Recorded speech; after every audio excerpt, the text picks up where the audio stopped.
بين الله عز وجل في هذه السورة بالتحديد في سورة هود شيئا من قصص الأمم الكافرة المكذبة المجرمة، وبين الله العقوبات التي أنزلها على تلك الأمم في الدنيا قبل الآخرة.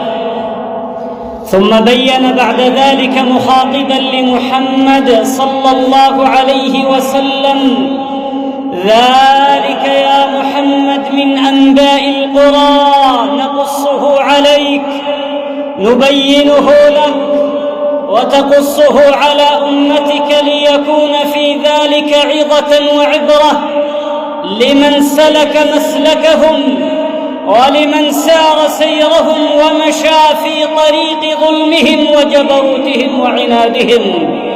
فمن سار في ذلك الطريق وفي ذلك المنوال سينزل عليه ما نزل بهم ويحل عليه ما حل بهم من العقوبات المعجلة في الدنيا قبل الآخرة، منها قائم وحصيد من تلك الأمم التي أهلكهم الله وأذاقهم سوم العذاب، منها قائم أي منها ما بقي من تلك المعالم والآثار، آثار الدمار والهلاك، يراها من مر عليها ويراها من نظر إليها ليتذكر ويتعظ بتلك العقوبات وبذلك الدمار الذي حل على تلك الأمم. عباد الله، منها قائم وحصيد، وحصيد أي منها ما استأصله الله عز وجل ودمره وأنهاه،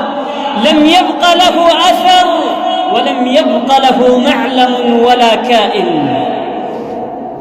بين الله عز وجل ما سبب حلول تلك العقوبات بهم، ما سبب نزول ذلك العذاب بأولئك الأمم الكافرة الظالمة.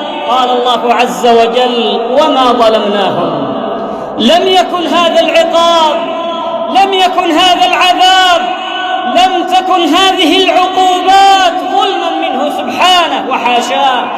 قال الله عز وجل كما في حديث أبي ذر، قال الله عز وجل: إني حرمت الظلم على نفسي وجعلته بينكم محرما. فما ظلمهم الله عز وجل بإنزال العقوبات بهم وإنزال العذاب بهم وإهلاكهم، وما ظلمناهم ولكن ظلموا أنفسهم بجبروتهم، بطغيانهم، بعنادهم، ببغيهم على عباد الله عز وجل، بظلمهم على الضعفاء والمساكين.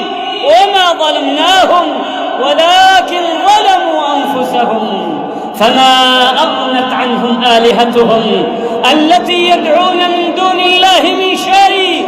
أين آلهتهم التي كانوا يمتنعون بها؟ أين قواتهم التي كانوا يتحصنون بها ويتدرعون بها؟ أين قوتهم وجبروتهم؟ أين أسلحتهم وعتادهم؟ أمام قوة الله لا شيء، أمام عقوبة الله عز وجل وعذابه ليس لها أثر ولا يكون لها نفع أبدا، لأن الله سبحانه وتعالى بيده كل شيء. إذا قال للشيء كن فيكون، تتعطل تلك القوى التي بأيديهم يتمتعون ويتحصنون بها ويمتنعون بها، تتعطل، لأن الله سبحانه وتعالى بيده كل شيء. فما أغنت عنهم آلهتهم التي يدعون من دون الله من شيء لما جاء أمر ربك. إذا نزل عذاب الله ونزلت عقوبة الله عز وجل فلا يقف أمامها شيء، ولا يصدها صاد، ولا يدفعها دافع. لما جاء أمر ربك وما زادوهم غير تتبيب. نعم عباد الله، تأملوا في تلك القصص التي بينها الله عز وجل. قال الله: وكذلك أخذ ربك إذا أخذ القرى وهي ظالمة إن أخذه أليم شديد. إي والله